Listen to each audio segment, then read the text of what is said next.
नमस्कार साथियों, SS education India में आपका स्वागत है। हिंदी साहित्य की प्रश्नों की श्रृंखला में हम आज आगे बढ़ते हैं और आदिकाल के विभिन्न प्रतियोगी परीक्षाओं में जो भी प्रश्न आए हुए हैं वो हम इस वीडियो के माध्यम से देखेंगे। तो देखिए, आज के हमारे प्रश्न हैं, किस ग्रंथ में राधा कृष्ण के प्रेम का अनूठा वर्णन है? तो राधा कृष्ण के प्रेम का जो वर्णन है वो पदावली में है और पदावली की रचना की थी विद्यापति ने। अच्छा देखिए, विद्यापति की जो पदावली थी उसके श्रृंगारिक पदों को जो सूर्यकांत त्रिपाठी निराला थे उन्होंने इनको नागिन की लहर कहा है कि जो सूर्यकांत त्रिपाठी निराला थे इन्होंने पदावली के श्रृंगारिक पदों की जो मादकता थी उनको नागिन की लहर कहा है। इससे भी प्रश्न बन सकता है। अगला प्रश्न है, बिसलदेव रासो की नायिका का नामोल्लेख कीजिए। तो जो बिसलदेव रासो रचना है उसकी नायिका कौन थी? तो उसकी नायिका थी राजमती। और बिसलदेव रासो जो है ये नरपति नालय की रचना है, ये एक वीरगीत काव्य है। अगला प्रश्न देखिए, चर्यापद के रचयिता है। तो चर्यापद के जो रचयिता है वो है शबरपा। शबरपा ने चर्यापद की रचना की थी। अगला प्रश्न है, पीऊ चित्तोड़ न आव्यू सावण पहली तीज जोवे बाट विरहिणी खिण खिण अणवे खीज संदेशो पिण साहिबा पाछो फिरिय न दे पंछी घाल्या पिंजरे छूटण रोज संदेह। उक्त पंक्तियां किस काव्य की है? तो यह जो पंक्तियां है ये खुमाण रासो की है और जो खुमाण रासो है इसके रचनाकार है दलपति विजय। अगला प्रश्न देखिए, जयचंद्र प्रकाश के रचनाकार है। तो जो जयचंद्र प्रकाश है इसके रचनाकार है भट्ट केदार। देखिए कुछ अन्य रचनाएं भी देखते हैं। परमाल रासो के रचनाकार है जगनिक। रणमल छंद के है श्रीधर। बिसलदेव रासो के है नरपति नाल है। अगला प्रश्न है, सिद्धों और योगियों की रचनाओं के संदर्भ में यह कथन किसका है कि उनकी रचनाओं का जीवन की स्वाभाविक सारणियों, अनुभूतियों और दशाओं से कोई संबंध नहीं है, वे सांप्रदायिक शिक्षा मात्र है, अतः शुद्ध साहित्य की कोटि में नहीं आ सकती। तो ऐसा कहा है रामचंद्र शुक्ल ने। इन्होंने सिद्धों और योगियों की रचनाओं के बारे में कहा कि वे सांप्रदायिक शिक्षा मात्र है, उन्हें शुद्ध साहित्य की कोटि में नहीं रखा जा सकता। अगला प्रश्न है, कुमारपाल प्रतिबोध किसकी रचना है? तो जो कुमारपाल प्रतिबोध है यह सोमप्रभ सूरी की रचना है। अच्छा देखिए, कुछ अन्य रचनाओं को भी देखते हैं। कुमारपाल चरित्र यह है हेमचंद्र सूरी की। हमीर रासो यह है सारंगधर की और प्रबंध चिंतामणि यह है मेरुतुंग की। संदेश रासक के लेखक कौन है? तो जो संदेश रासक के लेखक है वह है अब्दुल रहमान। तो संदेश रासक की रचना की थी अब्दुल रहमान ने। अगला प्रश्न देखिए, विद्यापति की पदावली मैथिली हिंदी में रचित होने पर भी निम्नलिखित में से किससे प्रभावित है? तो ये जो विद्यापति की पदावली है इसकी रचना तो हुई थी मैथिली हिंदी में, लेकिन इस पर प्रभाव हुआ था बंगला भाषा का। अच्छा, इन विद्यापति को बच्चन सिंह ने तो जातीय कवि कहा है।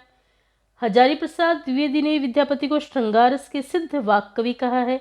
और जो विद्यापति की कीर्ति लता रचना है उसकी रचना जो है भृंग भृंगी संवाद के रूप में हुई है। तो इनको भी हमें ध्यान में रखना है, इनसे संबंधित प्रश्न भी हमारी परीक्षा में बन सकते हैं। अगला प्रश्न है, भला हुआ जो मारिया बहिणी महारा कंतु लज्जे जम तू वह सिंहऊ जय भग्या घरु एंतु। ये प्रसिद्ध पंक्तियां इनमें से किस कवि की है? तो देखिए, यह जो पंक्तियां हैं यह है हेमचंद्र की। अगला देखिए, आदिकाल को चारण काल इनमें से किस साहित्य इतिहास के लेखक ने कहा है? तो आदिकाल को चारण काल का है रामकुमार वर्मा ने। आदिकाल को चारण काल डॉक्टर रामकुमार वर्मा ने कहा है और इन्होंने आदिकाल को संधि एवं चारण काल कहा है। और जो डॉक्टर मोहन अवस्थी थे इन्होंने आदिकाल को आधार काल कहा है। अब देखिए, आदिकाल के नामकरण से संबंधित कुछ तथ्य देखते हैं। चारण काल कहा डॉक्टर ग्रियर्सन ने, आरंभिक काल कहा मिश्र बंधुओं ने, बीजवपन काल कहा महावीर प्रसाद द्विवेदी ने, वीरगाथा काल कहा आचार्य रामचंद्र शुक्ल ने, आदिकाल कहा आचार्य प्रसाद द्विवेदी ने और सिद्ध सामंत काल कहा राहुल सांकृत्याय ने। अगला प्रश्न है, अमीर खुसरो हिंदी साहित्य के किस काल से संबंधित कवि है? तो जो अमीर खुसरो है वो हिंदी साहित्य के आदिकाल से संबंधित कवि है। जो अमीर खुसरो इनका वास्तविक नाम था अबुल हसन। आगे के प्रश्न देखते हैं। अगला हमारा प्रश्न है, दान वाक्यावली के रचनाकार कौन है? तो दान वाक्यावली के रचनाकार है विद्यापति। अगला प्रश्न है, विद्यापति को कृष्ण भक्ति की परंपरा में न समझना चाहिए, यह इनमें से किसका कथन है? किसने ऐसा कहा है कि विद्यापति को कृष्ण भक्ति की परंपरा में नहीं समझना चाहिए? तो ये कहने वाले हैं रामचंद्र शुक्ल। इन्होंने कहा विद्यापति को कृष्ण भक्तों की परंपरा में न समझना चाहिए। एक इनके द्वारा प्रसिद्ध कथन और कहा गया था कि आध्यात्मिक रंग के चश्मे आजकल बहुत सस्ते हो गए हैं, उन्हें चढ़ाकर जैसे कुछ लोगों ने गीत गोविंद को आध्यात्मिक संकेत बताया है, वैसे ही विद्यापति ने इन पदों को भी। बच्चन सिंह ने विद्यापति को जातीय कवि कहा था, और ये हम पहले पढ़ चुके हैं। निराला ने पदावली के श्रृंगारिक पदों की मादकता को नागिन की लहर कहा है। और हर प्रसाद शास्त्री ने विद्यापति को पंचदेवोपासक स्वीकार किया है। और हजारी प्रसाद द्विवेदी ने विद्यापति को श्रृंगार रस के सिद्ध वाक कवि कहा है। अगला प्रश्न है, आदिकाल के अंतर्गत सरप्पा, लुइपा आदि कवि किस साहित्य से संबंध है? तो आदिकाल के जो ये कवि है ये सभी सिद्ध साहित्य से संबंधित है। अगला प्रश्न है, निम्नलिखित काव्य धाराओं में से कौन सी काव्य धारा भक्तिकाल के अंतर्गत नहीं आती है? जो राम भक्ति काव्य धारा, रासो काव्य धारा, ज्ञानश्री काव्य धारा और कृष्ण भक्ति काव्य धारा। तो जो रासो काव्य धारा है यह भक्तिकाल से संबंधित नहीं है, यह कहाँ आएगी? यह आदिकाल से संबंधित है। अगला प्रश्न है, सिद्ध सामंत युग की कविताओं की सृष्टि आकाश में नहीं हुई, वे हमारे देश की ठोस धरती की उपज है, यह कथन किसका है? तो यह कथन है राहुल सांकृत्यायन का। इन्होंने कहा सिद्ध सामंत युग की कविताओं की सृष्टि आकाश में नहीं हुई, वे हमारे देश की ठोस धरती की उपज है। अगला प्रश्न है, जिस साहित्य में केवल धार्मिक उपदेश हो उससे वह साहित्य निश्चित रूप से भिन्न है, जिसमें धर्म भावना प्रेरक शक्ति के रूप में काम कर रही हो। धार्मिक साहित्य होने मात्र से कोई रचना साहित्यिक कोटि से अलग नहीं की जा सकती, यह कथन किसका है?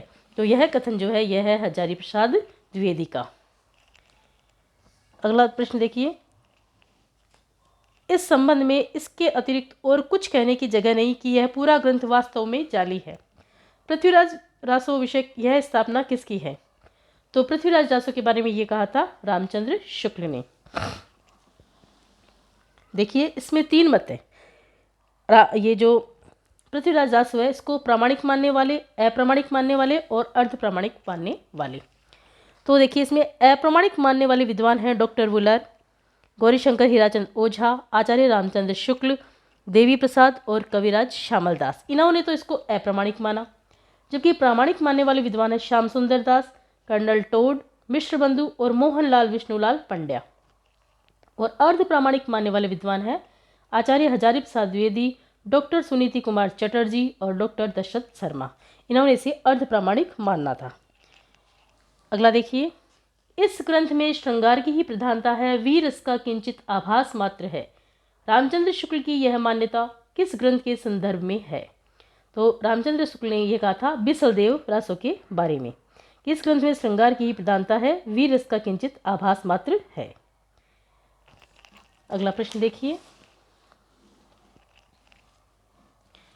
वे सांप्रदायिक शिक्षा मात्र है अतः शुद्ध साहित्य की कोटि में नहीं आ सकती। सिद्धों, नाथों और योगियों की रचनाओं के विषय में यह मत किसका है? तो यह मत है रामचंद्र शुक्ल का। अगला प्रश्न है, राउलवेल के विषय में कौन सा तथ्य सही नहीं है? तो इसका रचयिता रोड़ा नामक कवि माना जाता है, यह तो सत्य है। यह मूलतः एक शिलांकित रचना है, यह भी सत्य है, यह शिलांकित है। यह गद्य पद्य मिश्रित चंपू काव्य है, तो यह भी बिल्कुल सही तथ्य, यह चंपू काव्य है। इसमें राहुल नामक नायक का शौर्य वर्णन है, तो यह जो कथन है वो गलत है। इसमें क्या है कि राहुल नामक नायक का शौर्य वर्णन, यह तथ्य सही नहीं है। तो देखिए हम राउलवाल के बारे में कुछ जानकारी पढ़ते हैं। यह 10वीं सदी ईस्वी के कवि रोड़ा की रचना मानी जाती है, जिसका सर्वप्रथम प्रकाशन डॉक्टर भयाणी ने भारतीय विद्या पत्रिका में करवाया। यह एक शिलांकित कृति है। जिन शिलाओं पर यह लिखी गई थी वह मध्य प्रदेश के धार क्षेत्र से प्राप्त हुई है और वर्तमान में मुंबई के प्रिंस ऑफ वेल्स संग्रहालय में सुरक्षित रखी गई है। यह हिंदी का प्रथम चंपू काव्य कृति माना जाता है। चंपू होता है जिसमें गद्य और पद्य मिश्रित रचना होती है। इसकी नायिका राहुल है, जिसके नक्सिक सौंदर्य का वर्णन मिलता है। इसमें 7 नायिकाओं का नक्सिक सौंदर्य वर्णन भी मिलता है। तो इसमें कहा गया था कि राहुल उसके नायक का नाम है, जबकि राहुल किसका नाम है? नायिका का नाम है। अतः ये जो कथन था वो गलत था। अगला प्रश्न देखिए, इतिहासकारों द्वारा मान्य हिंदी का प्रथम कवि की को सुसंगत कीजिए। तो देखिए इसको हम सुसंगत करके देखते हैं। यह जो पुष्पदंत या पुष्य या पुंड जो कवि है, इसको माना है मिश्र बंधु और शिव सिंह सेंगर ने। प्रथम कवि माना है। और स्वयंभू को प्रथम कवि माना डॉक्टर रामकुमार वर्मा ने। सरहप्पा को प्रथम कवि माना डॉक्टर नगेंद्र और राहुल सांकृत्यायन ने। शालिभद्र सूरी को प्रथम कवि माना गणपति चंद्र गुप्त ने। अब्दुल रहमान को प्रथम कवि माना हजारी प्रसाद द्विवेदी ने। गोरखनाथ को प्रथम कवि माना जयदेव सिंह और माता प्रसाद गुप्त ने। राजा मुंज को प्रथम कवि माना चंद्रधर शर्मा गुलेरी ने। तो इन जो ये प्रथम कवि है और जो इनको मानने वाले रचनाकार हैं, इनको हम थोड़ा बहुत आपस में कुछ शब्दों को मिला करके और अच्छे से याद कर सकते हैं।